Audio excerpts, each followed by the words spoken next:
Bonjour à tous, aujourd'hui je vous montre comment faire pour faire un effet de néon qui va ici s'enrouler autour d'une personne ou d'un objet, comme ici on peut voir sur la photo.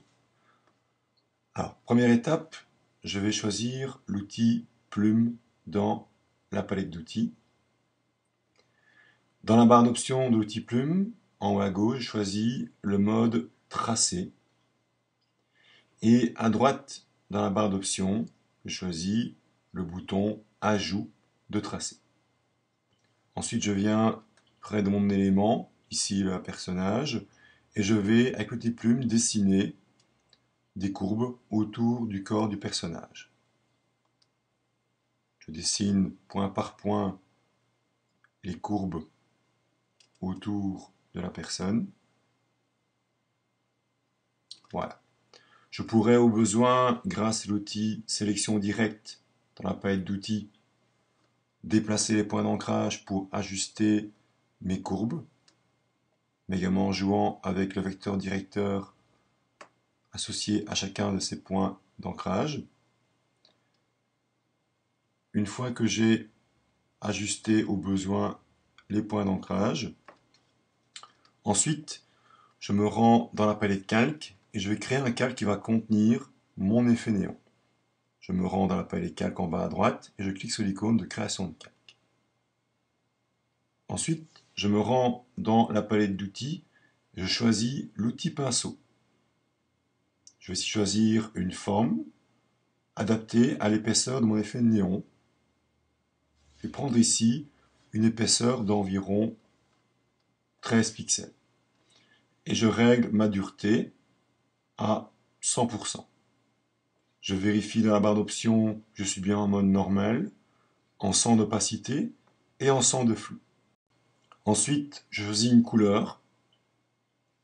Je vais prendre comme couleur du blanc. J'affiche la fenêtre tracée. Ce n'est pas à l'écran menu fenêtre tracé. On peut voir dans la fenêtre tracée le tracé de travail correspondant à mon tracé vectoriel dessiné à la plume sur la photo. Je me positionne en bas dans la fenêtre tracée et je vais cliquer sur l'icône qui va me permettre d'appliquer mon pinceau à mon tracé vectoriel, l'icône qui s'appelle contour du tracé avec la forme. Pour cela, je viens sous l'icône et j'enfonce en même temps la touche Alt. Alt plus clic. Apparaît une fenêtre. Je vérifie que la case simuler la pression est bien cochée. La case est cochée. Je fais OK. Le résultat, on peut voir que la forme du pinceau a suivi le tracé vectoriel. On peut également noter que le début tracé est fin. Progressivement, il grossit. Et de nouveau, à la fin du tracé, il s'affine. Pour voir le résultat sans tracé vectoriel, je passe dans la fenêtre tracée et en cliquant sur le gris de la fenêtre tracée, en dessous du tracé de travail, je peux voir le résultat sans le tracé vectoriel. Je vais maintenant rajouter un effet lumineux autour de mon tracé blanc. Pour cela, je me rends dans la fenêtre calque et je passe en bas dans la fenêtre calque. Je choisis le bouton FX avec les effets. Je choisis l'effet de lueur externe. Dans la fenêtre de l'effet, je choisis une couleur pour mon effet lumineux. Je vais rester ici en jaune. Et ensuite, je règle mon effet avec le curseur taille ainsi que l'opacité pour rendre mon effet lumineux plus opaque ou plus transparent. Je vais essayer de régler plus ou moins mon effet à environ 85% et je vais laisser la taille à environ 15 ou 16 pixels. Quand ça me convient, je valide par OK. Maintenant, je vais ici faire disparaître l'effet lumineux pour donner l'impression que l'effet lumineux passe devant la personne et ensuite derrière et ainsi s'enroule autour du corps de la personne. Pour cela, je vais maintenant rajouter à mon calque un masque de fusion. Je me rends dans la fenêtre calque et je clique ici sur l'icône ajout de masque de fusion en bas dans la fenêtre calque. Une fois le masque de fusion ajouté, on peut voir dans la fenêtre calque à droite de mon calque une vignette représentant la vignette de masse de fusion. Pour gommer sur masse de fusion, on va utiliser le pinceau avec du noir. Donc je me rends dans ma fenêtre d'outils, je choisis l'outil pinceau et je choisis comme couleur le noir. Je choisis une forme relativement un peu plus grande que celle de mon dessin d'origine. Au départ, j'avais pris 13, je prends carrément environ 21 ou 27 pixels de diamètre.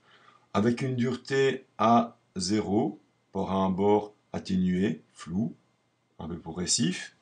Et ensuite, je vais gommer mon effet néon par endroits. Je vais ici laisser le trait passer devant la personne. Et ici, je vais gommer le trait pour donner l'impression que l'effet néon passe derrière la tête jusqu'au bord du chapeau. Si je vais laisser ici l'effet néon qui passe devant le bras. Maintenant ici pour le buste, je vais gommer l'effet néon pour donner l'impression qu'il passe derrière le buste jusqu'au bord ici. Même chose ici, je le laisse devant la personne, puis de nouveau il repasse derrière. Je vais donc ici gommer de nouveau au niveau de la jambe mon effet. Il repasse devant, puis de nouveau il repasse derrière. Je gomme l'effet au niveau du genou. Il repasse devant, et de nouveau il repasse derrière, et je gomme ici l'effet en bas. Voilà.